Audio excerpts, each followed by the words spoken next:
오늘 읽으신 말씀으로 하나님 왜 고통 가운데 우리를 두시는 것입니까? 하는 제목으로 하나님 말씀 전하도록 하겠습니다.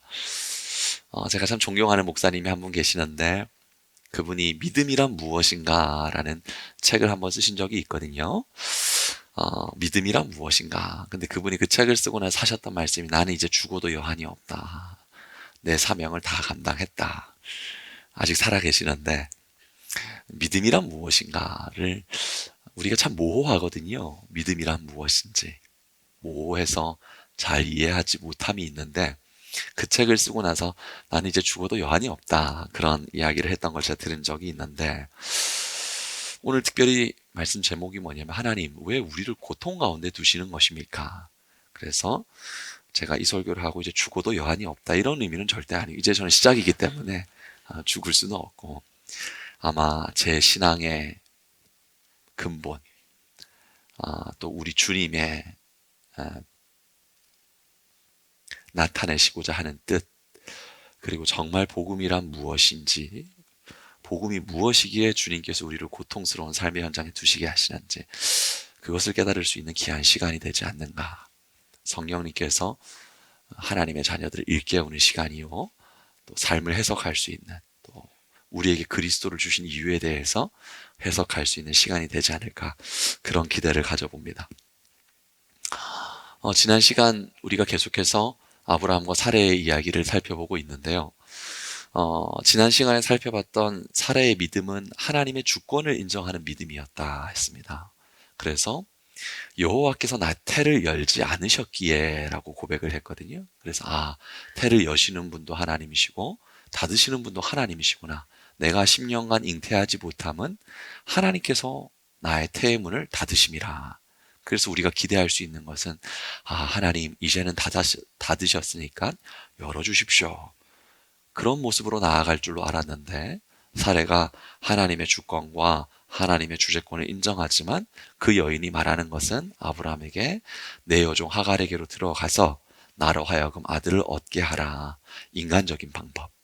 하나님의 때를 기다리지 못하고 하나님의 계심은 인정하는데 하나님의 시간표를 신뢰하지 못하는 그 모습이 있었다 그랬죠. 여러분 이런 사례의 믿음이 어떤 믿음이라고 했냐면은 왜소한 믿음이다라고 했어요. 믿음의 여정을 통과할 때 우리 삶의 가정에 이 열국의 어미라고 했던 사례이지만 그가 통과하는 믿음의 가정이 왜소한 믿음이다.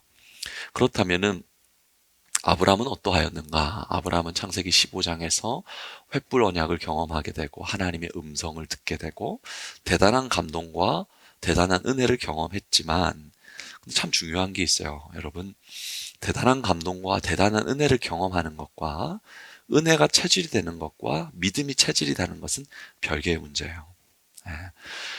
이 중에 있는 분들 중 대단한 은혜를 받고 아골골짝 빈들에라도 정말 주님의 은혜만 있다면 했다는 그런 고백을 했던 분들이 계실 거예요. 그런데 여러분 그 은혜를 경험하지만 은혜가 체질이 되지 못하고 믿음이 체질이 되지 못하면 사람들과 세상의 세파에 흔들릴 수밖에 없죠. 아브라함은 대단한 간격과 대단한 은혜를 경험했지만 사랑하는 아내가 더 이상은 못 참겠어요. 더 이상은 하나님을 신뢰하기가 힘이 듭니다. 그때 아브라함은 우리 하나님을 향하여 한 번 더 나가봅시다. 그렇게 말하지 못했어요. 그래요. 당신이 선택한 인간적인 방법으로 나갑시다. 아브라함의 믿음은 은혜가 체질이 되지 못하는 믿음이 체질이 되지 못하는 상황이었다는 것을 우리가 살펴보았죠. 왜소한 믿음과 은혜가 체질이 되지 못하는 믿음의 두 사람이 만났을 때 어떤 결과가 나오게 되었느냐. 시기와 미움과 질투가 난무하고 그리고 아브라함은 무책임하고 무기력했고 그 둘의 무기력, 무책임, 시기와 질투는 폭력성, 아주 하갈을 향한 학대까지로 나아가게 되는 아주 못나고 연약한 모습을 우리가 볼 수 있었습니다. 그래서 창세기 16장 1절에서 6절은 믿음의 사람들이었지만 그 과정이 얼마나 부끄러운지 인간의 이야기가 하나님 안에 있는 인간의 이야기지만 이렇게 누추할 수 있구나. 그것이 창세기 16장 1절부터 6절까지 이야기죠. 그런데 우리가 오늘 읽은 7절부터 16절까지는 하나님의 이야기입니다. 인간은 부족하지만 하나님은 완전하시고, 인간은 연약하지만 하나님은 강하십니다. 우리는 깨뜨리지만 하나님은 중수하시고, 우리는 무너뜨리지만 다시 세우시는 하나님이십니다. 아브라함과 사레가 그들의 삶은 스스로가 무너뜨렸지만 하나님께서는 그들의 삶에 찾아오셔서 그들의 삶을 세워주시는 하나님이시요, 아브라함과 사라에게 동일하신 하나님이 어제나 오늘도 동일하신 하나님께서 우리가 믿음의 여정을 통과할 때 우리가 우리의 삶을 무너뜨리고 우리의 믿음 없음과 우리의 연약함과 우리의 죄가 우리 삶을 어둠에 처하게 하는 것이지만, 하나님께서는 어둠 가운데 빛을 비춰주시고 깨어진 것을 회복하게 하시며 무너진 것을 다시 일으키시는 하나님이시다. 그것을 말씀하시고 있는 것입니다. 오늘 본문 말씀은 이렇게 시작하고 있는 것을 볼 수가 있는데요. 7절 말씀을 보면은 주님께서 이렇게 말씀하시죠. 함께 읽어보겠습니다. 여호와의 사자가 광야의 샘물 곁 곧 술길 샘 곁에서 그를 만나. 하나님께서 본격적으로 등장하시는 것을 볼 수가 있는데, 여기서 보면 여호와의 사자라고 말했습니다. 여호와의 사자. 히브리어로는 정확하게 말렉 야훼라는 뜻을 가지고 있거든요. 말렉 야훼. 말렉은 보내진 자다라는 뜻을 가지고 있으니까 말렉 야훼가 여호와께서 친히 보내신 자다라는 뜻을 가지고 있어요. 여호와의 사자에 대한 해석이 학자들 가운데 의견이 분분한데, 어떤 학자들은 천사라고 말하는 사람들도 있고, 또 대부분의 성경학자들은 천사라고 말하지 않고 하나님의 아들, 성자 하나님이다, 이렇게 얘기를 하는 거예요. 그런데 여호와의 사자, 그럼 이분이 천사인가 하나님인가? 우리는 그 근거를 어디에서 찾아야 되냐면, 학자들의 근거라든지 어떤 목회자의 이야기가 아니라 성경에서 뭘 말하고 있는지를 봐야겠죠. 주님의 말씀이 어떻게 말하고 있는가. 우리가 읽은 창세기 16장 10절 말씀을 보면은 이 천사가 어떤 신분인지를 알 수 있는 말씀이 있죠. 여호와의 사자가 또 그에게 이르되, 같이 읽어볼까요? 내가 내 씨를 크게 번성하여 그 수가 많아 셀 수 없게 하리라. 여기서 보면은 여호와의 사자가 무엇을 하갈에게 말하고 있냐면, 내가 내 씨를 크게 번성하게 할 것이다 라고 말하고 있거든요. 천사는 자손을 번성하게 할 수 있는 능력이 없습니다. 그렇다면은 여호와의 사자로 등장된 이분은 바로 누구시냐? 성자 하나님, 삼위일체 하나님이십니다. 하나님만이 후손을 번성하게 할 수 있고, 하나님만이 후손을 증다하게 할 수 있게 여기 나타나신 분은 하나님이신 것이죠.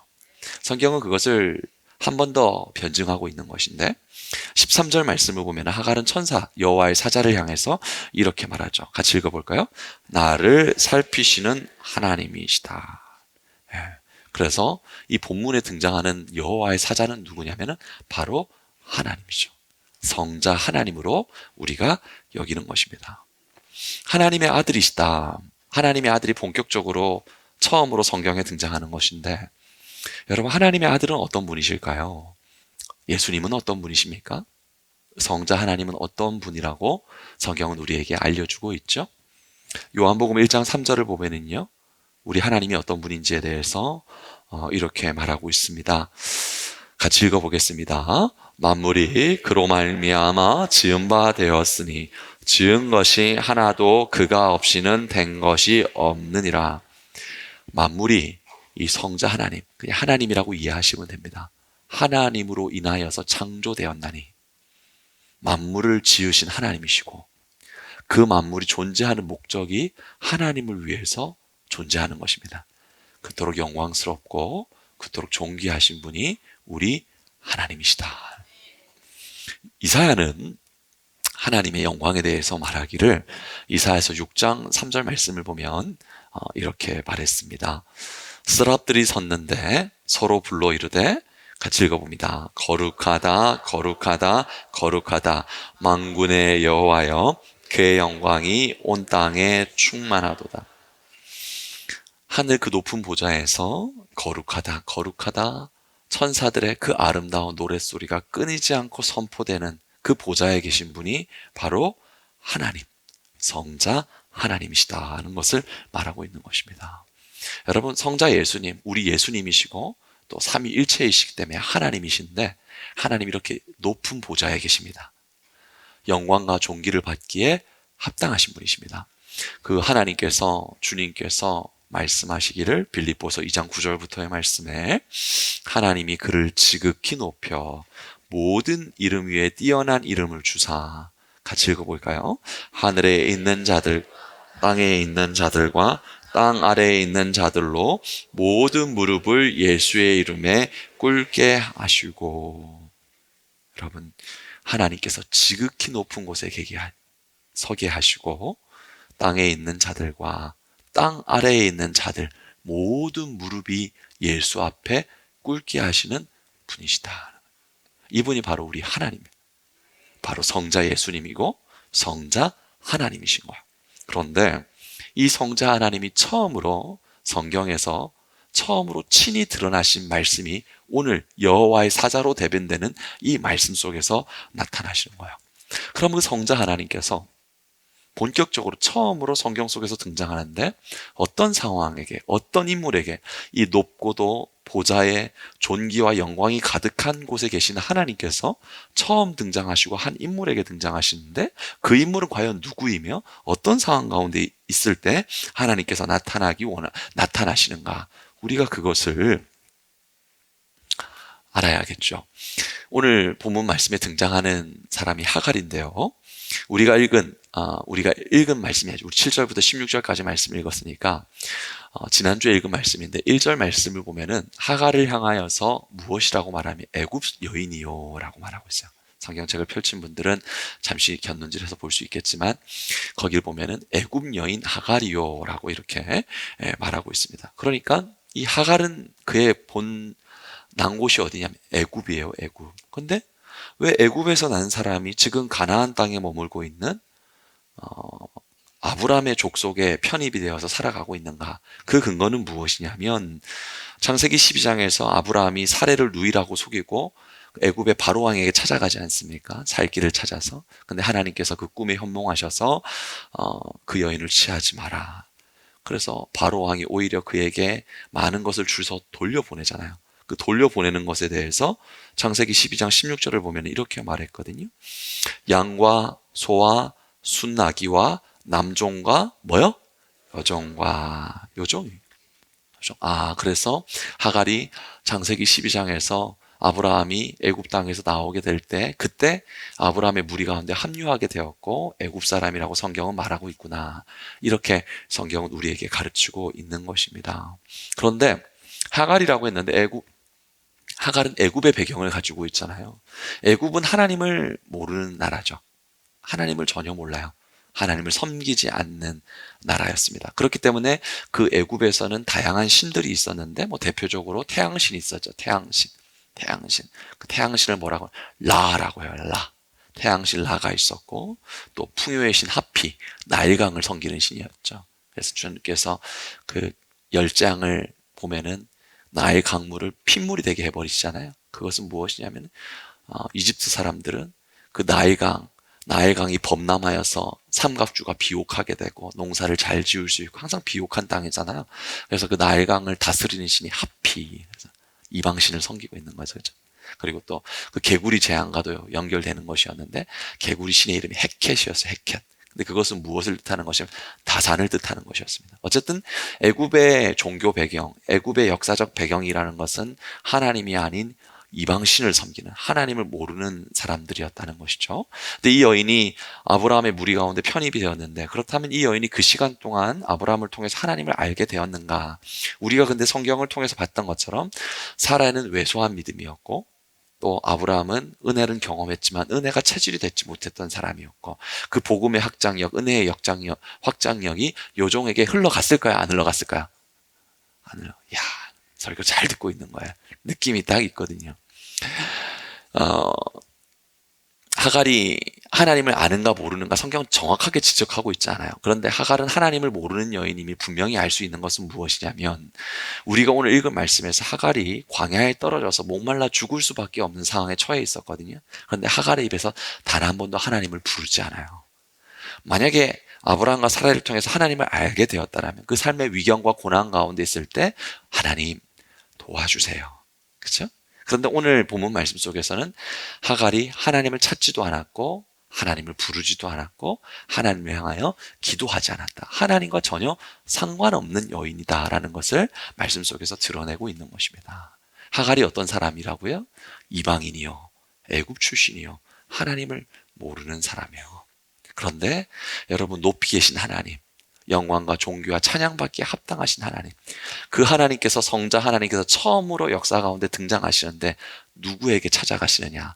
하나님을 모르는 여인, 하나님께 기도하지 않는 여인, 하나님을 찾지도 않는 여인, 그리고 광야에서 죽을 위험 가운데 처해 있는 여인, 하나님께서 이 여인을 찾아가시는 거예요. 여러분, 이것이 바로 하나님의 마음입니다. 하나님 어떤 분이신가? 우리 하나님 영광과 존귀와 찬양받기에 합당하신 높은 보좌 위에 계신 하나님이세요. 근데 그 하나님은요, 높은 곳에 계시는 것으로 끝나지 아니하고 삶의 낮은 자리, 삶의 문제로 인하여서 어찌할 바를 몰라서 눈물 흘리고 있는 여인의 그 자리, 하나님도 모르고 기도할 줄도 모르고 주님을 찾을 줄도 모르는 그 여인에게 찾아가시는 하나님이신 거예요. 그래서 에스겔서 34장 11절 말씀을 보면은 이렇게 말하고 있어요. 같이 읽어봅니다. 주 여호와께서 이같이 말씀하셨느니라. 나 곧 내가 내 양을 찾고 찾되. 하나님께서요, 말씀하시길, 나는 내 양을 찾는다라고. 양이 주인을 몰라도, 양이 주인을 찾지 않아도, 광야에서 목말라 죽을 수밖에 없는 그 상황 가운데 있는 양에게 하나님 어떻게 하신다고요? 찾아가신다라고 말씀하시는 거예요. 12절 말씀을 보면 이렇게 말합니다. 같이 읽어볼게요. 내가 내 양을 찾아서 흐리고 캄캄한 날에 그 흩어진 모든 곳에서 그들을 건져낼지라. 흐리고 캄캄한 날에 내 양을 찾아서 그 흩어진 모든 곳에서 내가 내 양을 건져낼 것이다. 여러분, 이게 하나님의 마음이에요. 주님께서 사랑하시는 성도 여러분, 주님의 눈은 어디를 향해 있을까요? 주님의 눈은요, 애통하는 자를 향해 있어요. 주님의 눈은요, 자신의 자금으로 인해서 슬퍼하는 자에게 있는 거예요. 주님의 눈은 내 인생으로 덜됨으로 말미암아, 인생의 가련함으로 말미암아 주님 앞에 가난한 마음으로 나아가는 자를 향해 있는 것입니다. 그래서 주님은 말하죠. 심령이 가난한 자는 복이 있나니, 복이 있나니. 지난 한 주간을 살아오시면서 여러분, 언제 한번 정말 심령이 가난해졌습니까? 정말 주님 앞에 애통하는 마음으로, 정말 주님 없으면 안 되는 그 가난한 마음으로, 여러분, 그런 마음의 소유자 될 수 있기를 축원합니다. 하나님의 마음은 낮은 곳을 향해요. 하나님의 눈은 항상 낮은 곳을 향해 있는 것입니다. 이사야서 57장 15절, 지극히 존귀하며 영원히 거하시며 거룩하다 이름하는 이가 이와 같이 말씀하시되. 뭐라고 말씀하시죠? 내가 높고 거룩한 곳에 있으며, 하나님은 높고 거룩한 곳에 계시다는 거야. 그런데 그 높고 거룩한 곳에 계신 하나님이 그 마음이 어디를 향하고 있느냐? 통회하고, 아멘, 마음이 겸손한 자와 함께 있나니. 왜 그러냐면 겸손한 자의 영을 소생시키고, 같이 읽습니다. 통회하는 자의 마음을 소생시키려 함이니라. 여러분, 하갈이 어때요? 인생의 어려움 앞에서, 자신의 자금 앞에서 앞으로 나가지도 못하고 뒤로 물러서지도 못하고 인생의 고난 앞에서 쓰러져서 눈물 흘리고 있는 그 자리 가운데 높이 계신 우리 하나님 찾아가시는 거예요. 거기서 주님을 만나는 것입니다. 여러분, 명심해야 될 것이 있습니다. 하나님을 찾을 줄도 모르고 하나님을 부를 줄도 모르고 하나님 향하여 기도할 줄도 모르는 하갈에게 먼저 찾아가시는 하나님이시다. 목사님, 그럼 이 하나님 어떻게 하면 만날 수 있습니까? 알려드릴게요. 하나님께 애통하는 마음을 달라고 기도하세요. 그러면 그 자리 가운데 찾아서 만져주시는 말로 다 할 수 없는 하나님의 은혜를 만날 수가 있어요. 초막이나 궁궐이나 그 어디나 하늘나라가 되는 하나님의 은혜를 경험할 수가 있습니다. 주님께서는 교회와 성도들을 그 자리에 세우시는 거예요.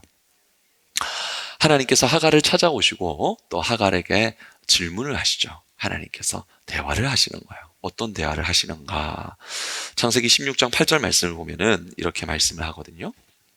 이르되 사라의 여종 하갈아, 네가 어디서 왔으며 어디로 가느냐라는 거예요.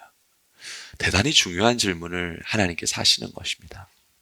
너 어디서 왔어? 너 어디로 가야 되니? 하나님께서 하갈이 어디서 왔는지를 모를까요?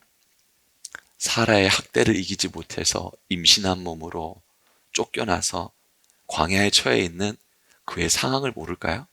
하나님 모르지 않으세요. 하나님은 전지전능하신 하나님이십니다. 그런데 주님께서 왜 물으시는 거냐면 너 지금 도대체 어디에 있느냐? 너 그리고 어디를 향해서 가고 있느냐? 너 삶의 목적지를 알고 있느냐? 너 어떻게 살아야 되는지 정말 알고 있느냐? 깨닫도록 질문을 던지시는 거예요. 질문을 조금만 우리가 생각을 해보면요. 하나님께 하갈에게 너 어디서 왔니? 이렇게. 여러분 어디서 오셨어요? 그럼 주소를 말할 수 있겠지만. 근데 하나님께서 너 어디서 왔니? 너 어떻게 하다가 여기까지 왔니? 더 들어가서 하갈 너 무엇으로부터 벗어나고 싶어서 여기에 와 있니? 너 무엇으로부터 벗어나고 싶니? 너 어떤 인생을 살아왔고 너 무엇으로 벗어나고 싶어? 이 질문을 하나님께서 하는 거예요. 하갈이 대답할 수 있죠. 대답할 수 있어요. 왜냐하면 고난 가운데 있으니까. 말할 수 없는 인생의 무게 가운데 있으니까. 하나님, 저 인생의 이 무거운 고난으로부터 벗어나고 싶어요. 이 인생이라는 무거운 짐을 좀 벗고 싶어요. 너 어디서 왔니? 너 무엇을 벗어 던지고 싶니? 너무 고통스러워요.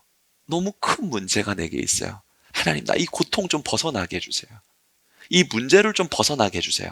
여러분, 여긴 대답할 수 있어요. 저와 여러분도 마찬가지예요. 우리가 정말 진지하게 우리의 삶을 바라볼 때 하나님, 이 인생이라는 굴레가 너무너무 힘이 들어요. 엎어져도 안 되고 맺혀도 안 되고 하나님, 저 여기로부터 좀 벗어나고 싶어요. 하갈이 그 답변을 하는 거야. 뭐라고 답변을 하냐면 16장 8절 말씀에 하갈이 대답하기를 이렇게 말하는 거야. 같이 읽어볼까요?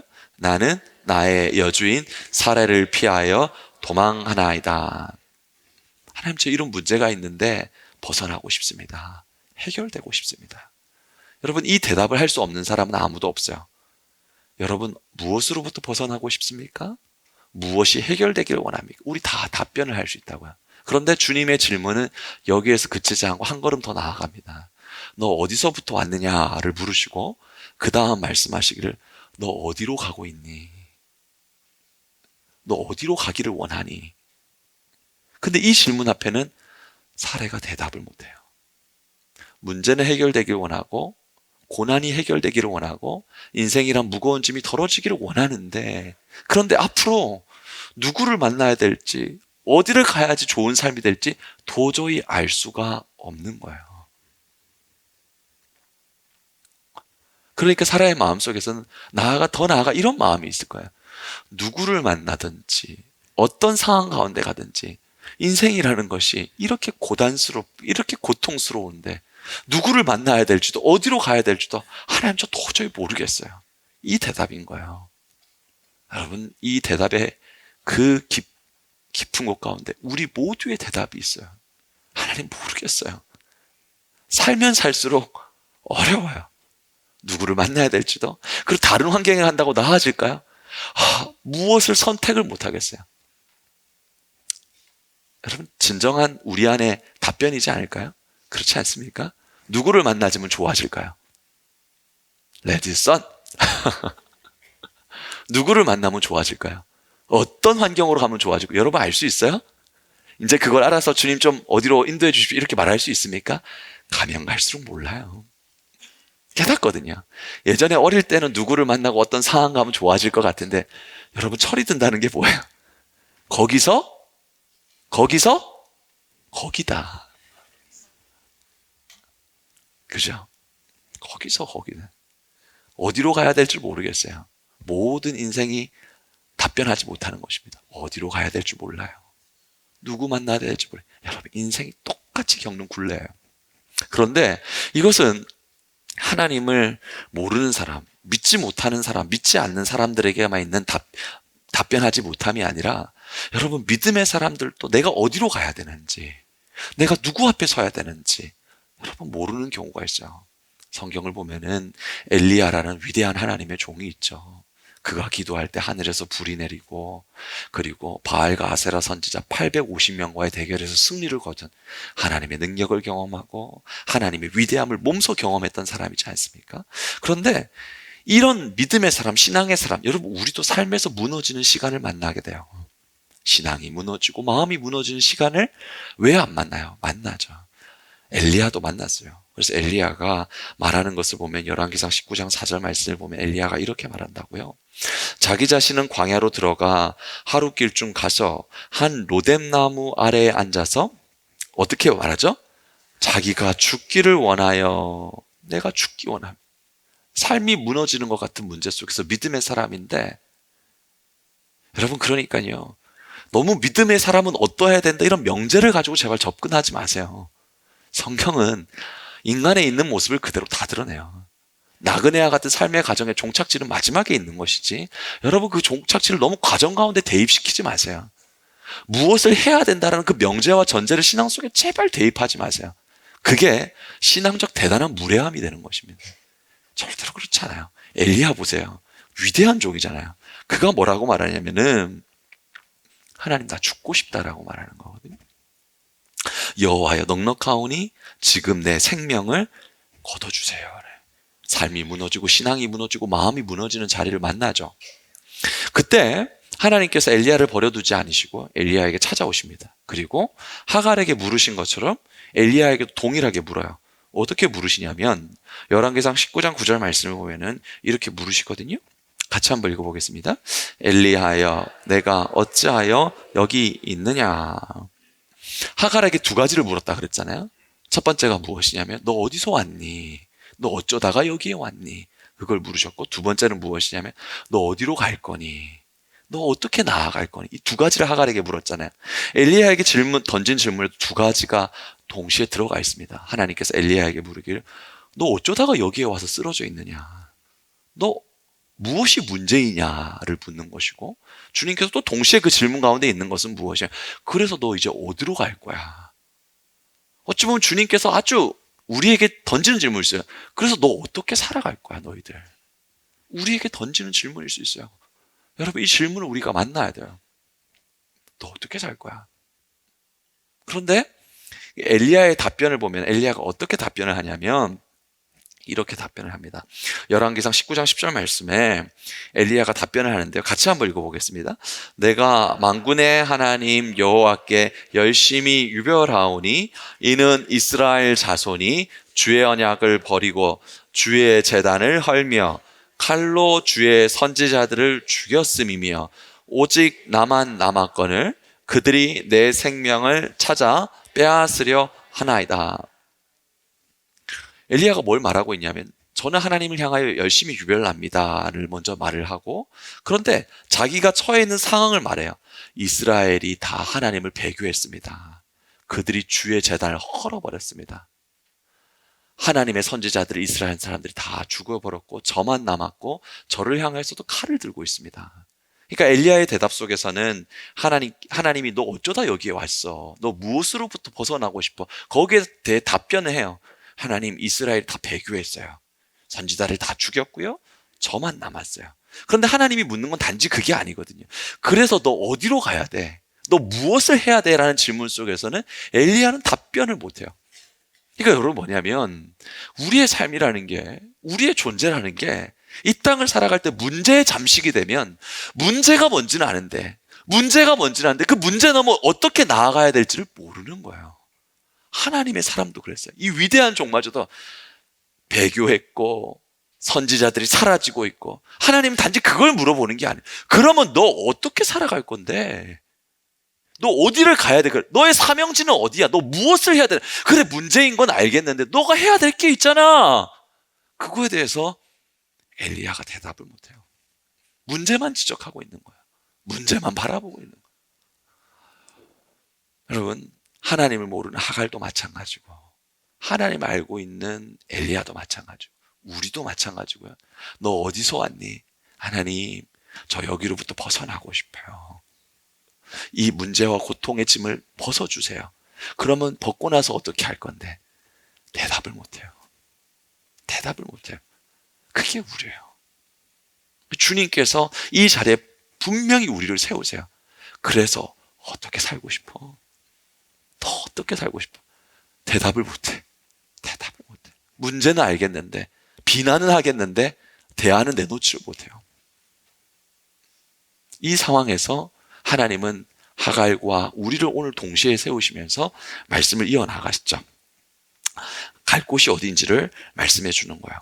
어디로 갈지 모르는, 무엇을 향해 나아가야 되는지는 모르는 엘리야에게 하나님께서 말씀하세요. 열왕기상 19장 15절 말씀을 보면은 하나님께서 엘리야에게 너는 여기로 가야 된다.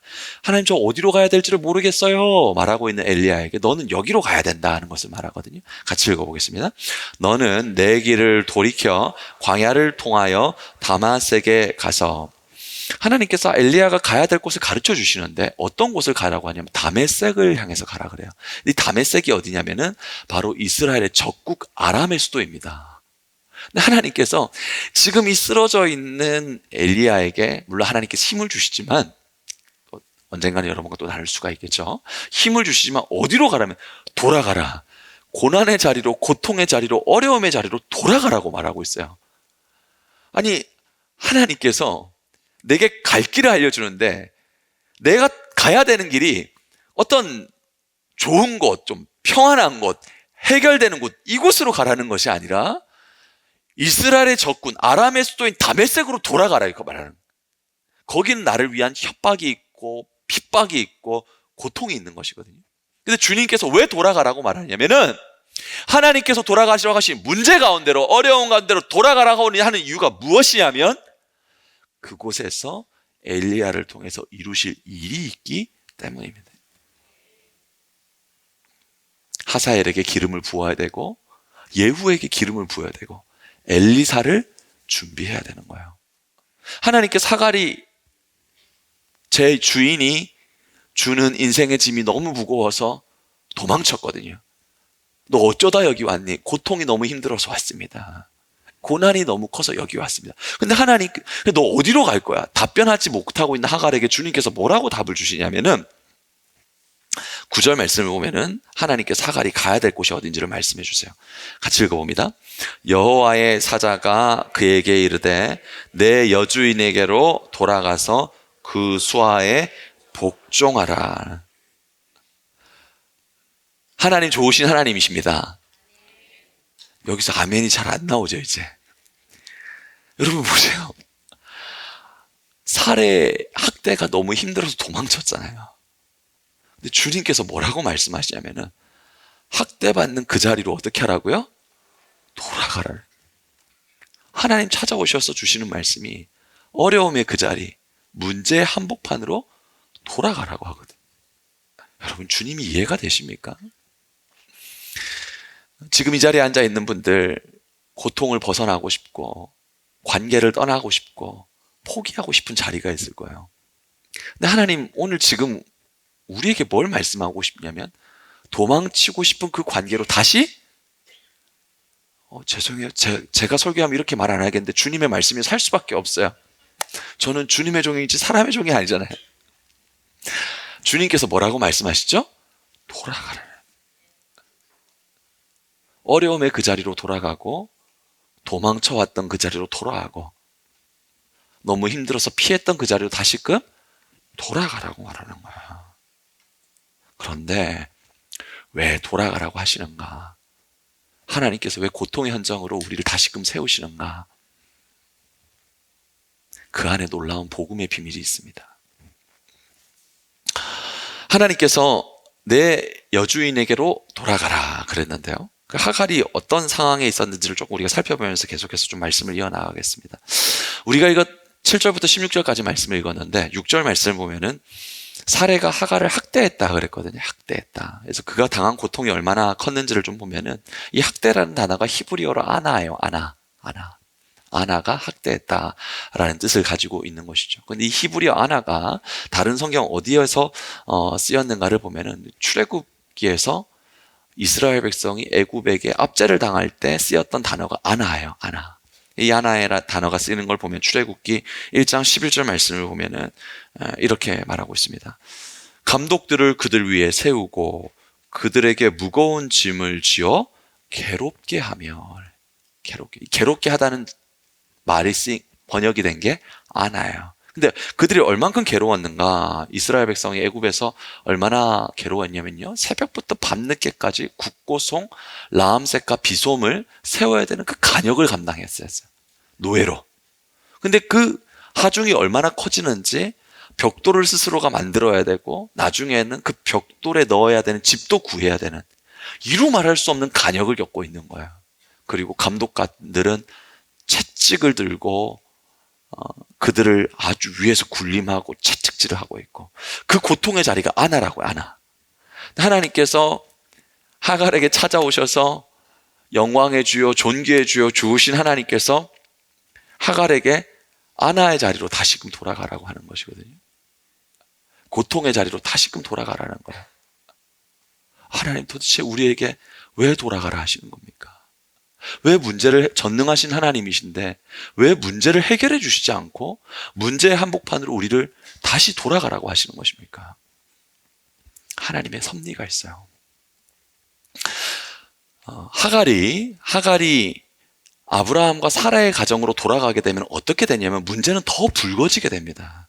문제는 더 불거지게 돼요. 갈등도 첨예화가 되고, 그리고 하갈은 이스마엘을 낳게 되죠. 그리고 나중에 아브라함은 이삭을 낳게 되고, 그리고 이 하갈과 이삭의 갈등이 아주 말할 수 없을 정도로, 가정이 깨어질 정도로의 그 문제가 더 커지게 되는 거예요. 하나님 과연 그걸 모르실까요? 전지전능하신 하나님께서 문제가 더 커질 걸, 갈등이 더 커질 걸 모르고 돌아가라고 하실까요? 그렇잖아요. 하나님 성경에 기록하고 있어요. 문제가 커질 걸 아예 기록을 하고 있어요. 어떻게 말하고 있느냐? 창세기 16장 12절 말씀을 보면은 하갈에 대해서, 하갈의 낳을 이스마엘에 대해서 말씀하시는데요. 이렇게 말하고 있죠. 그가 사람 중에 무엇같이 되리니? 그의 손이 모든 사람의 손이 그가 모든 형제와 대항해서, 이스마엘이 나옴으로 하갈이 돌아가잖아요. 하갈이 그 고통의 자리로 돌아가서 이스마엘을 낳게 되는데, 그 이스마엘이 아브라함의 가문 가운데 무슨 일을 나타내는가? 들나귀 같이 되고 문제를 더 크게 하고, 그리고 모든 형제와 대항해서 살게 된다. 여러분 잘 따라오고 계시죠? 이 굉장히 중요한 겁니다. 아니, 하나님께서 왜 문제가 불거질 걸 뻔히 알면서 문제 속으로 들어가게 하시냐고요.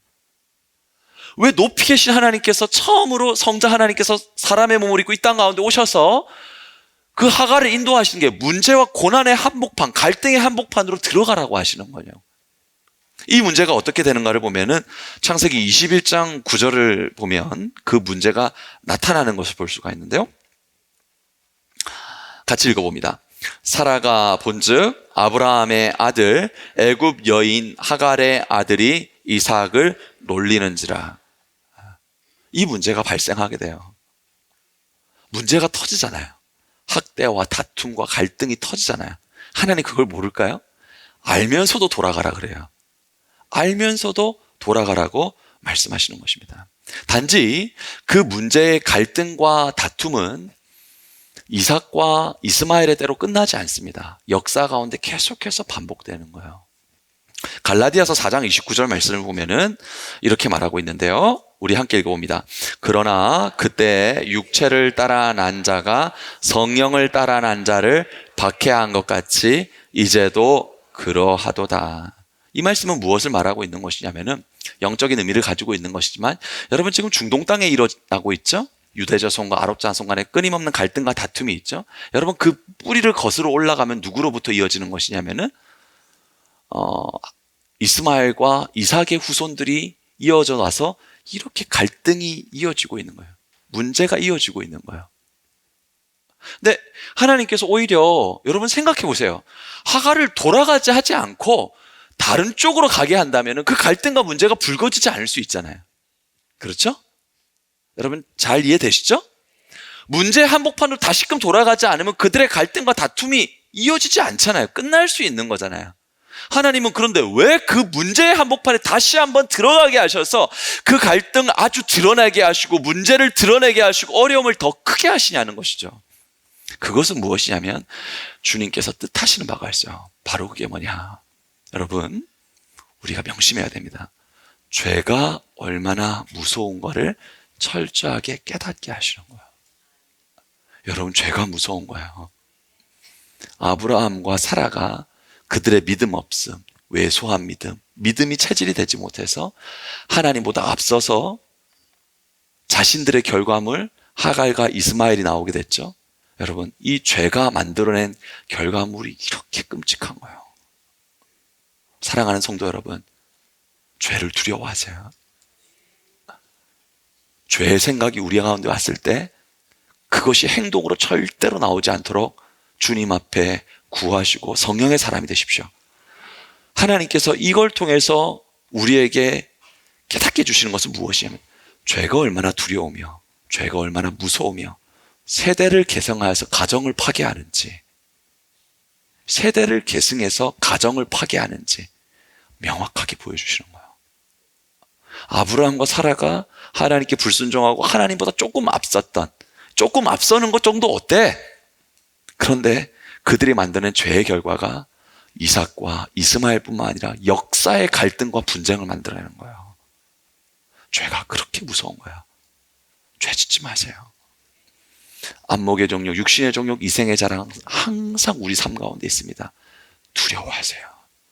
성령을 택하십시오. 은혜 안에 머물기를 사모하십시오.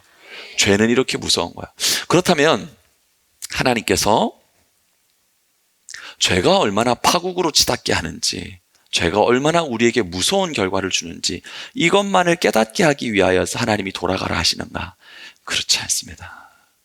하나님께서는 죄가 만들어내는 어둠과 죄가 만들어내는 파국이 아무리 깊다고 할지라도 그 어둠과 파국을 해결하시고 치유하시는 분이 하나님이심을 우리 삶에 경험하게 하시는 하나님이신 거예요.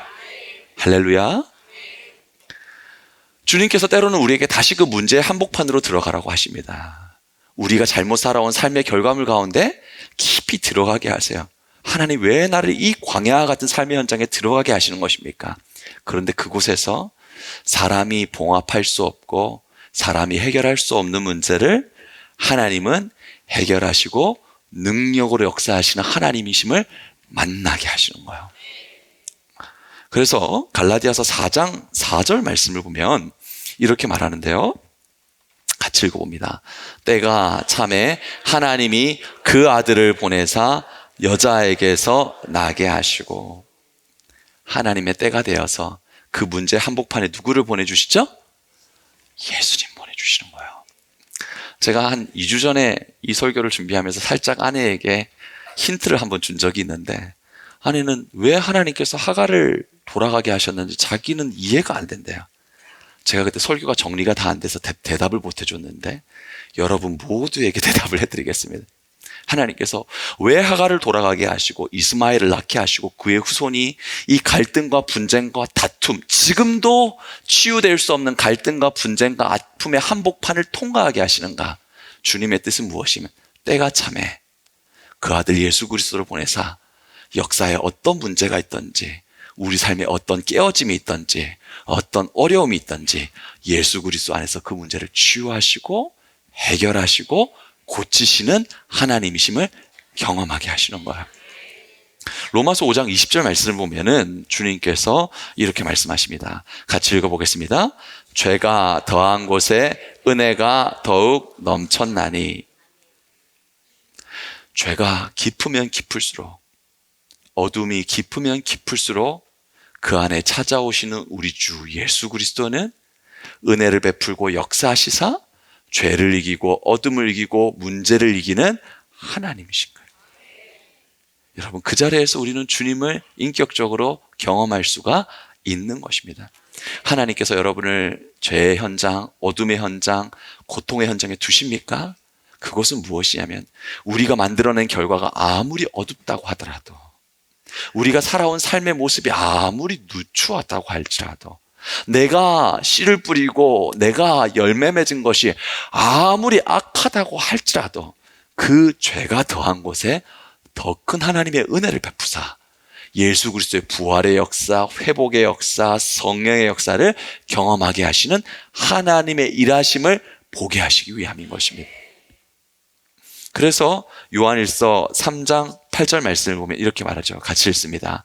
하나님의 아들이 나타나신 것은 마귀의 일을 멸하려 하심이니라. 우리의 죄 가운데, 우리의 어둠 가운데 악한 영의 역사로 말미암아 깨어지고 금이 가고 무너진 삶의 현장들이 많이 있죠. 그런데 때가 참에 우리 안에 예수께서 오시고 우리 안에 있는 모든 마귀의 일을 어떻게 하려 하심이라? 멸하려 하심이니라. 여러분, 복음 안에서 이거를 경험하게 되는 거예요. 주님께서는 죄가 쉼이 죄되도록 우리 안에 무엇으로 혈과 육으로부터 나서 우리 죄가 얼마나 끔찍한 결과를 만들어내는지 그 속으로 우리를 아예 작정하고 집어넣으세요. 죄가 얼마나 무서운지, 죄가 얼마나 더러운지, 죄가 얼마나 우리를 무너뜨리는지 철저하게 경험하게 하시는 거예요. 더 이상 우리가 이 문제를 해결할 수 없을 때, 때가 참에 우리 안에 성령 안에서 예수 그리스도를 보내사 은혜를 베풀어 주시고 마귀의 일을 멸하게 하시는 하나님이신 것입니다.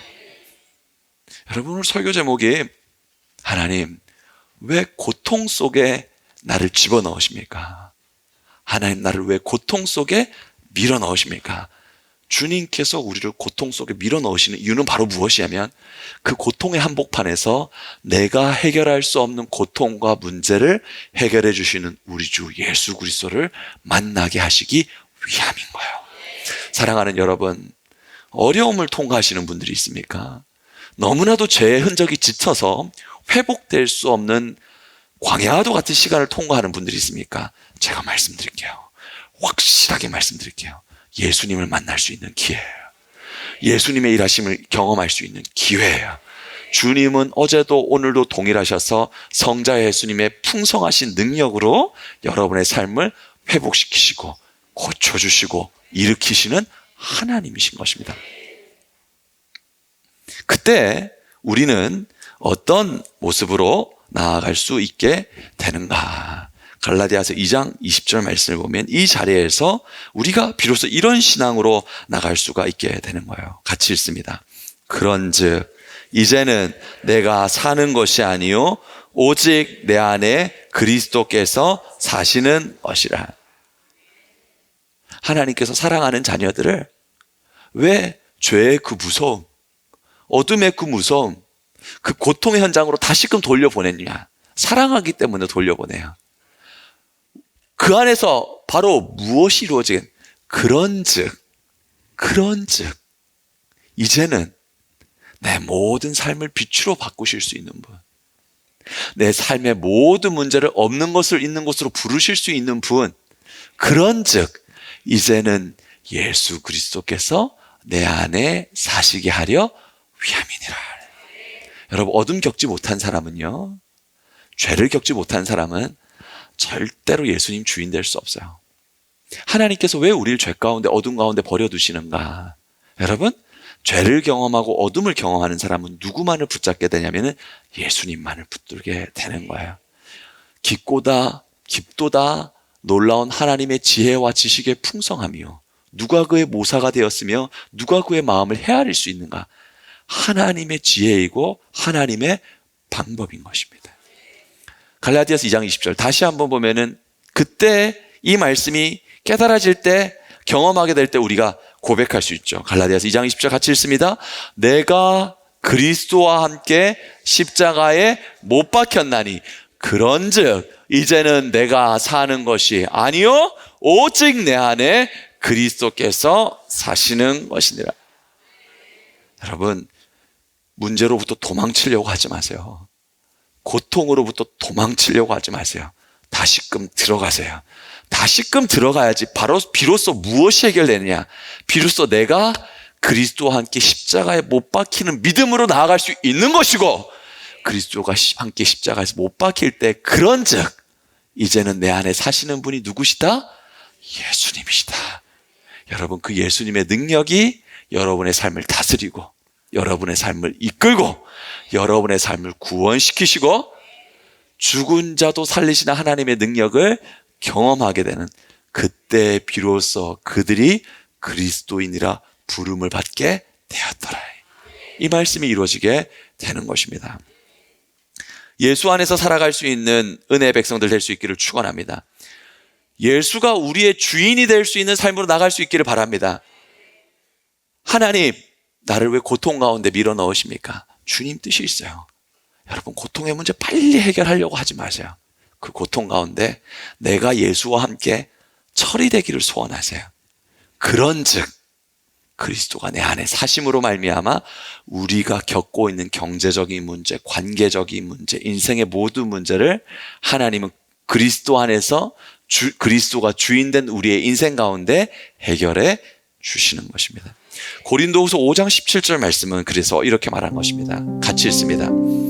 그런즉 누구든지 그리스도 안에 있으면 새로운 피조물이라, 이전 것은 지나갔으니 보라 새 것이 되었도다. 여러분, 인생의 색이 어디 있어요? 우리 인생에 선한 게 어디 있어요? 그저 혈기, 누추한 것, 더러운 것, 죄 짓는 것, 그저 못될 때 낙심하고 조금 잘 되면은 눈꼴 시렵고, 우리 그것밖에 안 되잖아요. 근데 주님께서 뭐라고 말씀하시는지 아세요? 누구든지 그리스도 안에 있으면 무엇이라? 새 피조물. 그래서 문제 가운데 우리를 보내셔서 예수가 우리 안에 계시게 하는 거예요. 여러분이 얼마나 영광스러운 존재인지 아시겠습니까? 여러분 안에 찾아오셔서 그리스도가 새 일을 행하시는 것이 얼마나 복되고 존귀하며 이 여러분 빛이 되는 삶으로 주님이 부르신지 아시겠습니까? 로마서 8장 11절 있습니다. 예수를 죽은 자 가운데서 살리신 이의 영이 너희 안에 거하시면 그리스도 예수를 죽은 자 가운데서 살리신 이가 너희 안에 거하시는 그의 영으로 말미암아 너희 죽을 몸도 살리시는, 그리스도가 우리 안에 계시면 죽음 가운데서 살리신 그분의 능력이 우리 안에 살게 되느니라. 사랑하는 여러분, 문제 두려워하지 마세요. 고통 두려워하지 마세요. 그 안으로 들어가세요. 그리고 그 안에서 들어가서 그리스도와 함께 나를 처리하세요. 내가 처리되잖아요. 반드시 예수님이 나아요. 우리는 하나님의 자녀이기 때문에 내가 처리되잖아요. 반드시 예수님이 내 안에 나와요. 예수님이 내 안에 나오잖아요. 죽음에서 살리신 그분의 능력이 역사하는 삶이 되는 것입니다. 골로새서 3장 15절 말씀 같이 읽습니다. 그리스도의 평강이 너희 마음을 주장하게 하라. 자, 여기서요, 동일한 말씀이니까 이렇게 제가 알려드릴게요. 여러분 한번 저 따라 이렇게 읽어보십시오. 그리스도의 평강이 이렇게 하지 말고 그리스도가 너희 마음을 주장하게 하라. 이렇게 한번 읽어보세요. 시작. 그리스도가 너희 마음을 주장하게 하라. 그리스도가 너희 마음을 주장하게 하라. 죄 무섭잖아요. 죄 고통스럽잖아요. 죄가 낳은 결과가 너무 끔찍하잖아요. 이제 알잖아요. 근데 주님은 거기 방향을 잃어버린 우리에게 어디로 가라고 말하고 있냐면은 예수 그리스도가 너의 방향이고 너희 나아갈 길이야 라고 말해요. 사랑하는 여러분, 오늘 말씀 가운데서 복음 가운데서 해석해주는 우리 인생의 문제, 하나님 왜 고통 속에 나를 두십니까? 왜 경제적인 고통 속에 나를 두시고, 왜 관계의 고통 속에 나를 두시고, 실력 없음의 고통 속에서 나를 두시는 것입니까? 바로 그 고통을 경험해야지만이 우리가 그리스도와 함께 십자가에 못 박힐 수가 있어요. 여러분, 예수와 함께 십자가에 못 박히기 전에 그런즉 우리 안에 예수가 생명으로 나오게 됩니다. 해결되지 못했던 어둠, 풀리지 않았던 모든 문제를 그리스도 안에서 다 해결할 수가 있어요. 이게 바로 복음입니다. 그래서 우리는 이렇게 마지막으로 선포할 수 있죠. 빌립보서 4장 13절 말씀 같이 읽습니다. 내게 능력 주시는 자 안에서 내가 모든 것을 할 수 있느니라. 아멘. 여러분, 이 자리까지 우리 이르러야 된다. 하나님 우리에게 능력을 주시니까 여러분, 예배를 딱 드리고 나고 은혜가 딱 제대로 들어가고 복음이 제대로 딱 들어갔을 때, 예수가 내 안에 계시다는 게 생명으로 확신이 될 때 딱 말할 수 있는 거야. 삶을 향해서 무슨 세상이 다가온다고 할지라도 내게 능력 주시는 우리 주 예수 그리스도가 내 안에 있기에 모든 것을 할 수 있는 능력. 여러분, 세상을 이기는 하나님의 사람으로 설 수 있기를 축원합니다. 여러분에게 오신 예수 그리스도가 얼마나 크신 분인지를 깨닫고, 그리고 여러분이 주인 되어 있는 그 죄의 사람이 얼마나 누추하고 더럽고 악한 것인지를 깨달아. 그거는 그리스도와 함께 십자가에 처리해버리고 예수님이 내 안에 주인이 되어서 빛으로, 광명함으로, 형통함으로, 축복으로, 부활의 능력으로 여러분의 인생을 살아가는 복음의 삶 가운데 승리하는 모든 은혜의 백성들 될 수 있기를 주님의 이름으로 축원합니다. 자리에서 다 같이 한번 일어나서 우리 함께 찬양하겠습니다.